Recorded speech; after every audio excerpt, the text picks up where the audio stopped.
Good morning, everybody. What a beautiful day to be here talking about cannabis. And we have a great panel. I'd like to have each of them give a short introduction before we kick it off. Dave? Good morning, everybody. I'm Dave Holland. I'm a partner over at Prince Lobel and Ty, a law firm that is in New England and here in New York. And I am a longtime cannabis advocate and attorney in the space. And I'm the executive and legal director of Empire State NORML, which is the National Organization for Reform Marijuana Laws, and have been involved in a lot of different advocacy movements and think tanks here in the New York City area. Good morning, everybody. Thank you for having us. My name is Brytany Melville from Forte Operations. We're an agency that supports open and operate dispensaries. We've been opening dispensaries in new markets for about 6 years now, and so excited to be here. Thank you so much for hosting this panel, and excited to get the chat going. Hey everyone, I'm Nick with Naturae. We're a licensed processor in New York, which, you know, depending on what market you're in, that means a lot of things, but really we're a manufacturer and distributor of our own extract-based products, and we're sold in 60 plus stores in the state right now, and in general our experience has all been in production and plant touching operations, so very thankful to be here and excited to learn from these guys that have a lot more experience. That's too kind of you. My name is Dave Vautrin. I am from the travel agency. Got involved in cannabis in 2016. I'm a New Yorker. Before I talk about California, I am a born and raised New Yorker. I grew up here. I walked here to this event today. So, spent several years in California. Came back home to New York to build the business here. So, excited to be here. Great panel, and interested to have a great conversation today. I know sometimes we focus on a lot of the negative and challenges, but maybe we can kind of rebalance that a little bit in today's conversation. Thanks. And I'm Stu Zakim. I run my own PR firm, Bridge Strategic Communications. I represent some pretty big brands here in New York, including the travel agency and Happy Monkey. I've been in the cannabis space for about 12 years. I've seen it grow into what we're watching right now. And first of all, I just want to thank the first panel. I think they really laid the table for us to follow up on a lot of topics they hit on, which we were planning on anyway. And before we do that, I'd just like to get a read of the room. Who's a card applicant in here? Or a card licensee, rather? Okay. Anybody general applicants? So we definitely have the perfect audience to introduce to the wonderful world of cannabis. And one of the biggest myths that, and as it applies to regulations, especially with this panel, so you've got different perspectives, which you're going to be able to give you to some of these and ultimately your questions later. So let's start off by saying, you're in cannabis. Business must be booming. You're so lucky. When are you retiring? Now, we know in reality, and as spoken about before, and Dave, this will be the only downer, we'll talk about everything else will be upbeat. Cannabis is the most challenging industry to actually create a business model that makes some money.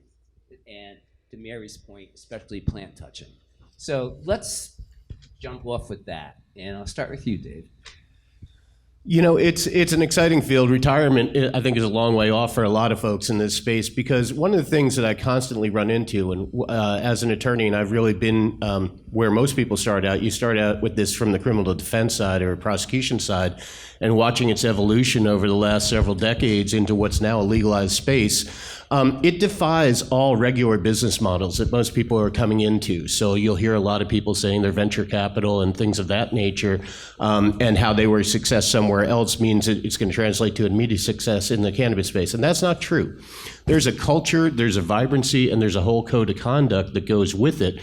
And that needs to still be incorporated into some of the rules process. So I think what we're watching is a slow rollout and some of the counter movements within it, trying to adjust to the new regulated space and trying to bring the regulated space to a better understanding of itself and how to get there.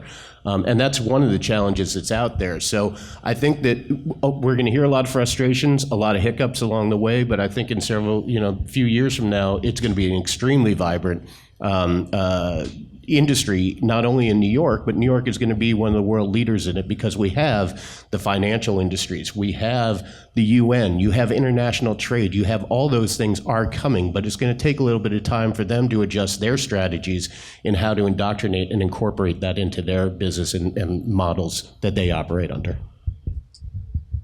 Agreed. And to build off that, I've been in traditional retail for about 17 years, and the last 6 years of my professional career has been the most challenging in all retail. Cannabis retail is completely different. So I think being ready to be in this for the long haul is extremely important. Yes, if you're first to market, you might be lucky to cash in right away with your store getting busy, but remember to set yourself up for the long haul because the market will saturate. It is a challenging industry, but it is fun. What's amazing about the US compared to Canada is a lot of licenses here were obviously allocated for social equity, whereas in Canada, we didn't have that. So a lot of the stores that first came to market were people with deep pockets that could lock up real estate. So for me personally, it's just so much more rewarding working with people here that have paved the path for us to be up on stage today, and to see you guys come first to market and really absolutely kill it. But to summarize, definitely get ready, be in this for the long haul, and set your businesses up for success to ultimately eventually saturate. So start planning and having conversations with people that have been in this industry, have been through the hiccups, have been through the failures, pick their brains, ask them questions, ask what mistakes they've made, learn from us, and set yourself up for success. Yeah, I think to the point that you're bringing up about it being fun, like it is very fun, and that's maybe even one of the challenging parts with it. And I'm sorry, Dave, that I will get a bit negative, but I'm so on the same page with Mary from the last panel, who was, and that's been my answer in a couple of podcasts, has been just like, just don't do it. And then to Joanne's answer in the last panel, if you have a passion for building businesses, like Dave clearly does, and then you find that fun, right, and the challenge of a ton of curveballs every single day, because business is already challenging it's by itself without the curveballs in cannabis, then great. Then you basically selected expert mode in the video game. You know, like go ahead and you're going to be hitting yourself against it. But what can't be is sort of what we experienced in all of 2023 and, like, let's say the past Revelry events and et cetera, where everything's just high-fiving and there's no recognition of the planning that's going to be required, of how tough it's going to be. Because as long as there's recognition, then sure, you know, go at it. Here, I've warned you. These are the things that are going to come. You know, just the 280E tax implications, which I'm not going to get into because it's going to bore everybody. But just that can throw a wrench into your business where, again, to Mary's point, you have to be good at fundraising and at convincing people that, hey, the mistake I made here is forgivable enough that I need you to give me more money so that I can scale this further. You're not going to retire, and it's going to take 10, 15, 20 years of learning a ton of lessons along the way. And your business, I mean, when we started, we thought we were going to be a vertically integrated, non-psychoactive wellness CBD company, right? 7 years ago. To today, it's a completely different business model. We're distributors now. So from when you start to when you end, and maybe I'm saying some obvious stuff about the entrepreneurial journey, but it's highlighted that much more when you try to work in plant touching in cannabis. So anyway, that is my thoughts. Yeah, well said. And I want to rebuild my credibility and bring some negative stuff into the panel here. So I was just reading recently on BDSA that the Michigan market flower prices fell over 3 years, 78%. So there's some negative for you. But in that, those that survive are the ones that continue to automate and kind of refine their processes, et cetera. So why would anyone want to retire at this moment? I think the question is, the market's just beginning. This is going to be something really special and it's painful. And we, even at the travel agency, like, you know, you see our marketing and all those activities. It is not without challenges, and we are not perfect. We have lots of challenges. We're continuing to try to optimize. Every time we make a mistake, we put some scaffolding around it and try to, you know, we focus on 3 things: people, processes, and systems. But it's a very challenging business, and it's so interesting because cannabis is so different than even alcohol. Like even the same strain from the same cultivation facility can perform differently for a consumer in the same setting or different settings, et cetera. So it's super complex, but it's just the beginning. It's very exciting. You'll look, every one of you will hopefully be alive and look back 10 years from now and just say, wow, that was an incredible moment in time. So I'm pretty stoked to be here. You know, and I just want to say, because you all raised a really good point, but one of the things, New York really did wait, I think, longer than it needed to, but it did learn a lot from the lessons of Illinois, Massachusetts, and so forth, that the whole idea of restorative justice is not just within the preamble. We're actually seeing it roll out into the licensing process, the funding process, and the opportunities that are coming along. The reason why some people are not going to be able to retire is because the goal is not to let the invisible hand of capitalism become a chokehold on those people that are coming from the legacy market and those people that have been the disadvantaged, the over-persecuted, the over-prosecuted, and those that were the lost opportunity folks who are now really the forefront of what they want to drive in the licensing market. So the opportunities will come for everybody, but I do think restorative justice is what makes New York so unique and so critical, and it's going to take that much longer, but it's that much better because it does acknowledge what had happened in the past with the war on people rather than the war on drugs. Can I just say, well, and we were talking earlier, we've already given a substantial amount of money to the Doe Fund, which is our partner. So we certainly feel like we're not just virtue signaling, we're actually doing good for the community and supporting community. And so we're happy to participate in the program. And, Dave and I were talking about this earlier about what we're doing. So I just want to follow up on that. No, listen, I think every point you made is very important for people to be aware of. But since we have a lawyer, POS, advisor, manufacturer, distributor, and a retailer, where do I start? And how do I start? And who do I start with? Start with the lawyer. Well, it's a sad day if you start with a lawyer, but a good lawyer will help guide you to people like this who really are the experts that you need to be in touch with. But there are some critical things that people often, and Stu and I were talking about this, what are some of the original questions or the frequent questions that come up? It starts really with location after people have gotten through the application process. So people have gone through the general round, and if you were fortunate, you were land secured and able to get into that first November 17th round.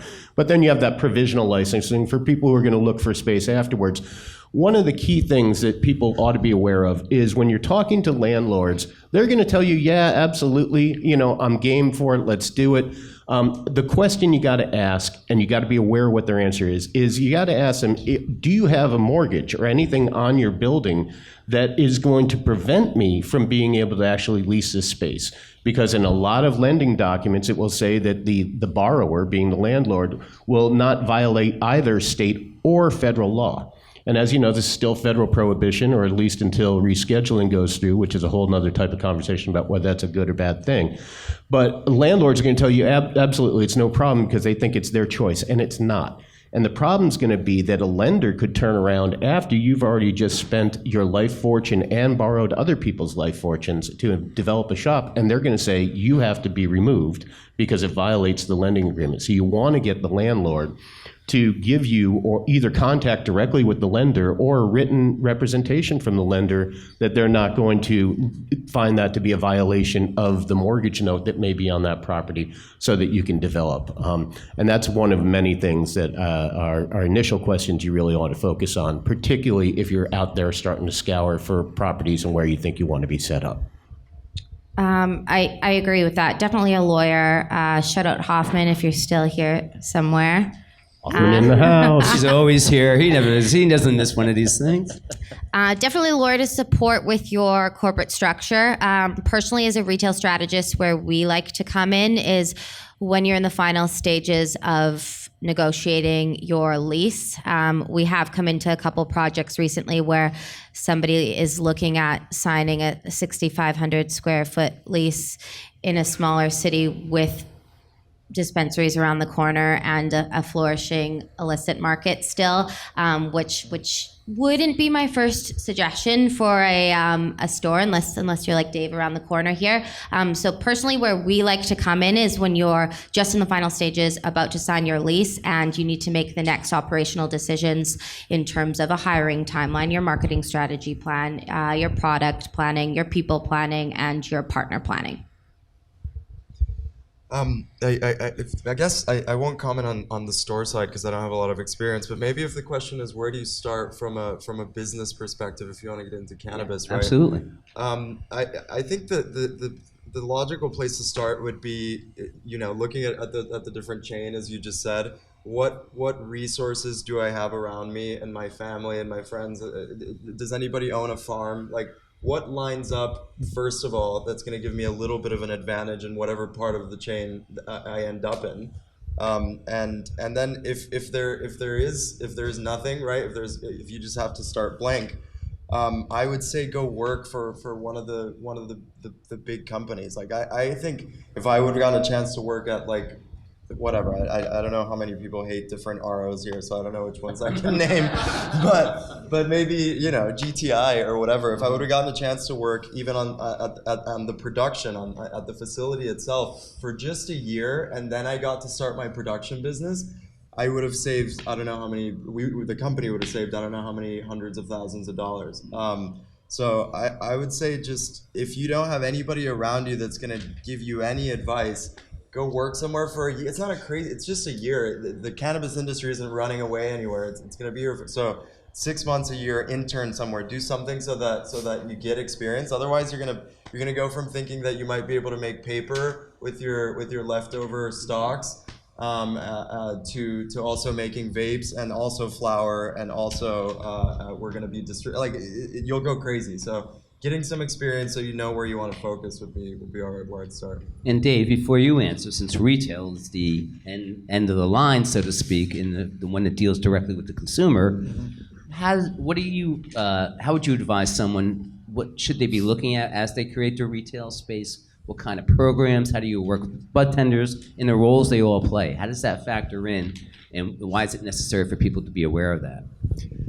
I think about Dave's response, location is key. And that, of course, comes with a price. We pay over $100,000 a month in rent. So, in fact, 35% of consumers actually pick their dispensary on convenience. And so, despite how great we think we perform or how we aspire to perform, convenience is a key factor.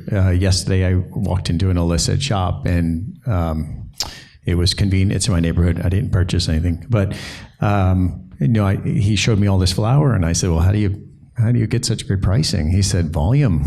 So, and then I went to look at his gummies, and the gummies were, they were expensive, and I said, "Well, that's pretty expensive." He said, "Oh, I can give you a good deal." Right. So this is a challenge for us. So from a location standpoint, 100% agree. You got to find a great location. I think the illicit markets will eventually go away, but it's going to take some time. We couldn't beat it in LA. They're still there and they're still prevalent, but I think New York's got a better plan around that.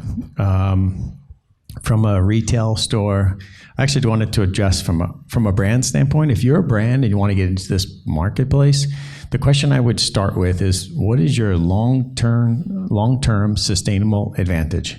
If you're just another Me Too product, you're not going to survive. We can talk for hours on the difference between labels, which are most of the brands in New York are just labels, and brands. So these guys do a fantastic job. In fact, they're the only, this group, under the Jaunty brand, but only group in New York that's ever done a price increase successfully. So I applaud them. Yeah, so they just basically, they came in the marketplace, they grabbed a meaningful market share, but then they realized this is not sustainable to that point. So from a retailer standpoint, if 35% of the consumers are convenience, then you really need to create a pretty awesome experience to differentiate, just like we need a long-term sustainable advantage as well. We need to differentiate ourselves. So you go into our shop, a lot of brands will say, we need more displays, or you don't have a 6-foot display of this and that. That's not our experience. We go for a very different experience. It kind of looks like an Apple store. It's right up the street if anybody wants to walk up there. So just training is super important. We have a 5-day training program because when the consumers walk in, although a lot of them there's planners, there's pre-planners, and then there's people that just are impulsive shoppers. A lot of them come in and they have an idea what they want, and then we can kind of coach them through it. So I don't know if I answered your question directly, but you just got to, as a retailer, you got to give an awesome experience, which we do pretty good at. We need to keep doing better. We monitor our Google reviews. We try to react to any sort of challenges that we see on the marketplace.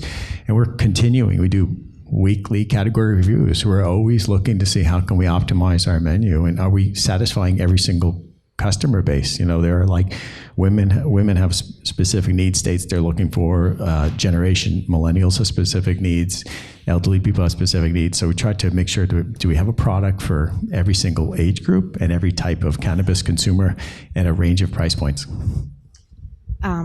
Last thing I'll add is I totally understand at the beginning, while you are waiting for your license to get approved, your store to get zoned for retail, whatever it is a chicken and egg situation, especially if you don't have funding coming in yet. And every day your stores aren't open, you are losing money into your pocket. So I do understand the beginning of not knowing who to engage, when to sign an invoice, and when to kick things off if you have no target open date. So that is a challenge of people I speak to on the daily. And my suggestion is, if you are in that position, to ask questions to the people and resources around you and involve anybody on your team with a different skill set than you have to ultimately strengthen your overall business approach, because there are some amazing thought leaders in this room that are willing and able to share information and experiences with you without having to, spend a lot of money and sign invoices without a target open date. Yeah, to that point, sorry, that's one thing that I kind of miss in saying, and is how we started 7 years ago. Again, we didn't have anybody, his sister didn't have a farm, etc. Just calling thought leaders, right? And most of them are gonna want to give you the time of day. I mean, we made, but we were competing between me and my other co-founder, like who could call the most people and get the most information out within weeks. But it was Oregon, California, Colorado. There was a farm in Oregon, the Boring Hemco out there, that we just built a relationship with them through their website, and then they allowed us to come work at their farm for a month. We volunteered. We were like, we'll go work for free, and they're like, work for free? Sure, come. But that's totally, like, you got to reach out, because people are, and especially in this industry, they're so happy to share the information because they just learned it, and they're like, oh wow, this does work this way, right? Or you guys have your $300 cutoffs. This works perfectly at this number. I want to share it, right? You had your retail 101, so people are sharing. Just take advantage of that. Yeah. We just better get a lifelong discount at your dispo. I agree. The thought leadership is critical, and there's just so much to be learned, and you cannot learn it all on your own. And so you would be incredibly misguided if somebody told you not to take advantage of all the opportunities they just brought to you. But one thing, to bring it back to the question that Stu asked, is, where do you begin? One area that you absolutely need attorneys for, and there really are several very high quality attorneys that are here. You need to, all of this, as you hear, the common theme is about funding. Where do I get funded? One of the things that you hear is friends, family, going to your known sources and your known resources and outlets. That's all well and good. But if you have a company, let's say it's a limited liability company or corporation, and you're going to sell a little piece of that, you are actually selling what is an unregistered security, right? And that actually falls under an exception to the Securities and Exchange Commission laws, and you need to start putting together what are called like private placement memos. You're going to want to revise what are your operating agreement that says how your company is going to work and who has ownership and how that's going to get run. That is critical. If you don't do that, you are going to get hammered later, not only by legal entities that be, and maybe OCM will call you out and say, let's just see that and you can fix it early, but your partners, should you have a disagreement later, or somebody wants to retire out more early than you thought, you are going to find yourself in an incredible jam of how to undo that mess. You must speak with attorneys about that. There are a lot of great thought leaders, but let them guide you to the people they felt comfortable with talking about that. But please, first thing you do before you take money in, make sure you know how you're going to record that and what people's understandings are of the terms under which they're lending it to you or investing it in you. Thanks, that was great. Now, in the last panel, they touched on California brands coming into New York and the benefit of supporting New York farmers. Nick, you're a New York brand. What are the challenges for you in getting your brand out there in competing against such better-known brands that exist from other states?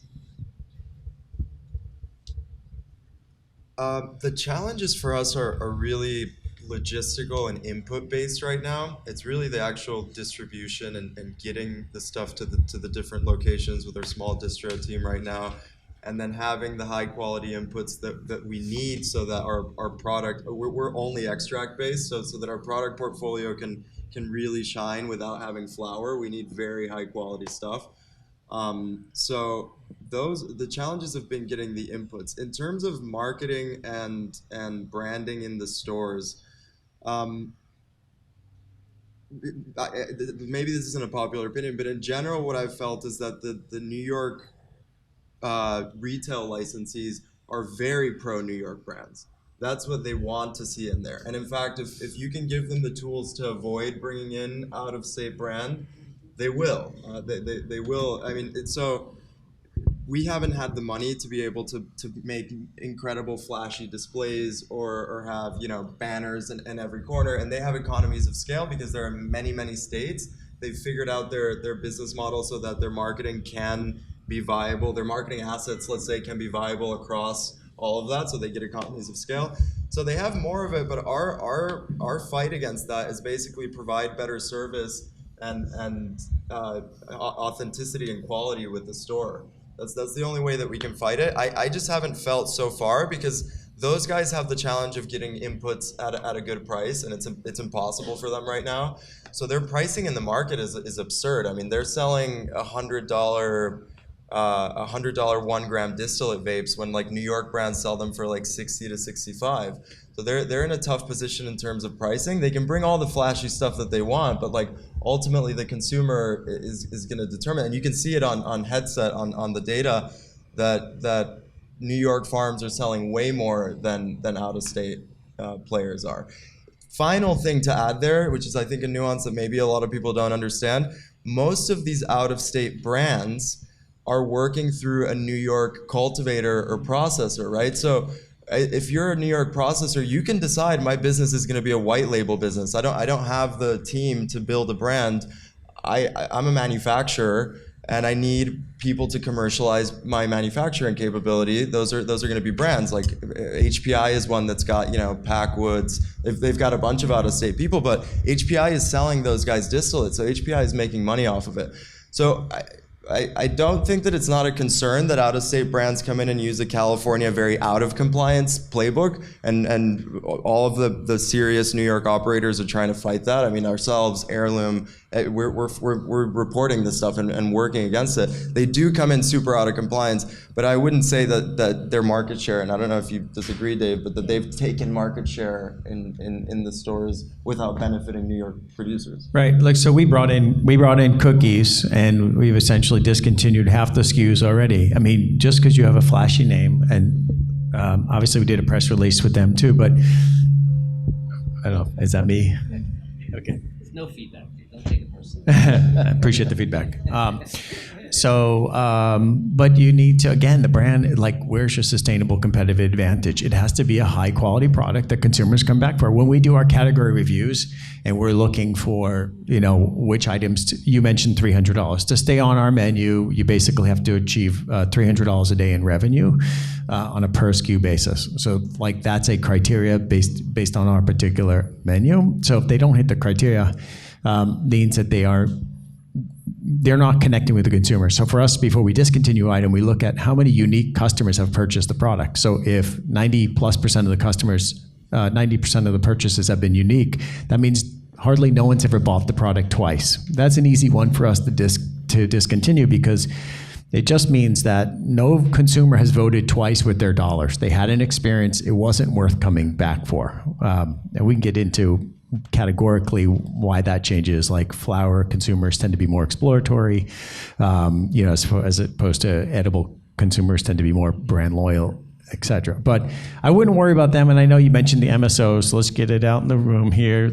So everyone's worried about MSO cooties and stuff. We're not afraid of MSOs. What we're trying to do is provide the very best product to our consumers. In fact, we've already made our first commitment to an MSO, bringing in the Etain brand. So we think that, there's potentially going to be a shortage of smokable flower here in the short term, and so we need to continue to remain open-minded about MSOs, and even the out-of-state brands.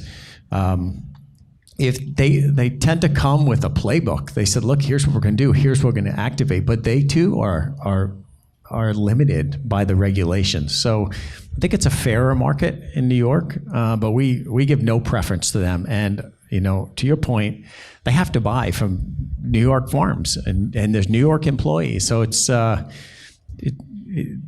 wouldn't rule them out, but we give preference to New York brand, New York cultivation combo. But I guess, and then finally, how do you combat the marketing thing? I guess again, I'll just to make it very simple. The answer is service. So like we train all of our distro guys essentially to be brand ambassadors, sales reps. Like when we interview for a driver, we're more worried about the customer service dimension than the guy telling us, "Oh, I've worked for UPS for 15 years and I can deliver faster."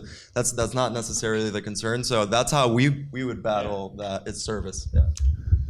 The last thing I'll add is for bud tenders, education and product. So if you are a New York brand and you want to really resonate with bud tenders who will be selling your product, go in and give the speech that you just did. A couple high-level points. We are New York-based. We're obviously startup. No, we don't have the bandwidth or deep pockets that a California brand might have. However, this is why, with your support down the road, hopefully price will change eventually. That's what happens in new markets. But if you are providing them with those key points in your marketing assets as you're stopping by the stores, and also getting your product into the hand of bud tenders is critical. They like to smoke weed. They'll sell your weed if they know how it smokes. So those are the two main tips I say. Go through the bud tenders, talk to them, give them a couple points of education specific to why you want this New York brand to be successful. Training has been huge, by the way. Huge. I mean, we got super lucky with this one sales rep that we brought on in January who's passionate about training, and we see the numbers within weeks after a training that she does on what happens. And we're not bombing people with samples either. We might bring like a single sample during the training for each bud tender, but they want to sound smart whenever they're pitching product, right? So training's huge. Yeah, and just to add to that, it's sales 101. Like if you're confident about something, you will sell it. If you feel like you're full of shit, you're just not going to sell it. And so the bud tenders need to be educated, but be sensitive to each dispensary has kind of a different approach. And I speak with almost all the top retailers on a weekly basis. Like our experience is a little different. More than 50% of our consumers never speak to a bud tender. And so that's where it's essential that the brands have incredible descriptions and they talk about their products and they can articulate what's special about it, and that the photos resonate and that they really connect. So we found our consumers come in, they'll hit if you've been in our store, it's basically all iPads. They walk in, we say, "Can we offer you some help?" They said, "No, I got this." Then they realize there's 300 items there, and then they say, "I do have a couple questions."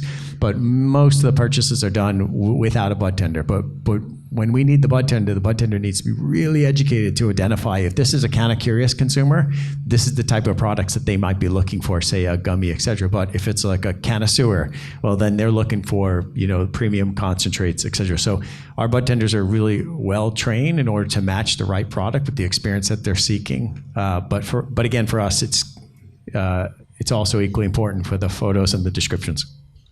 So, one of the things that I'm hearing here is about market penetration with brands, and it's so amazing to hear you all speak about it from your perspective, because from the legal perspective, I get calls all the time, and you all may have heard about this Tier 3 processor license in order to bring a brand to market, particularly if you're out of state or in other circumstances bring it from the underground. The classic question I get asked is, what's with this bullshit? There's actually a lot of smart reasoning for it, and let me just give you a real quick idea.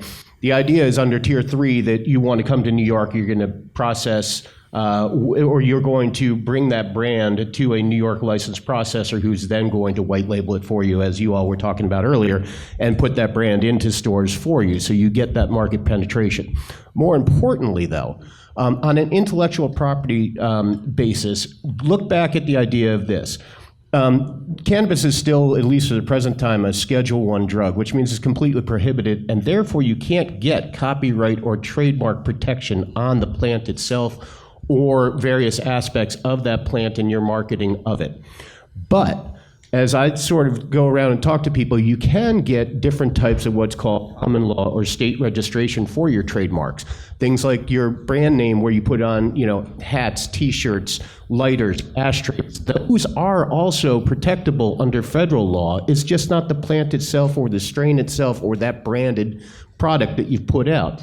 By creating the Tier 3 processor license, New York is actually giving you an opportunity to get quote-unquote first to market if you haven't in any other way, so that when national legalization comes, and it is coming, again, we get back to that rescheduling, descheduling argument that's out there. Once that happens, that on some level it is nationally legal, then the question is going to be, who owns the trademark? Let's just assume for a second that Cookies has somebody that's competing against them, or HPI, as we mentioned, has somebody competing against them, and nobody has actually tried to register that mark in any way. You're going to have a very interesting battle that's going to take a lot of money and a lot of time to figure out who really is the creator and the owner of that mark. The Tier 3 allows you to circumvent that dispute to some degree, because first to market is going to be the measuring stick when that day comes on the federal level. So start doing things, thinking about strategic branding. Market penetration with your product's one thing, but you want to get that logo, that Nike swoosh. You want those things that are readily identifiable in the public domain out there as quickly as possible. So talk to attorneys or talk to various thought leaders about how to get different logo ideas, font ideas, things like that. We all know that there are special rules within New York about what can and can't be done in your advertising. But nonetheless, there will be brand identity that you can start to develop today, and you should be registering that today. And it's not expensive to do, but it is going to be critical to your long-term longevity later. Well, that was really well answered. Two things. Publicists are also good influencers. If you're a grower, you want to get word of mouth out. And we all love to smoke weed. That's just a shameless self-promotional plug. But also, our conversation must have done something, because it's warmer in here.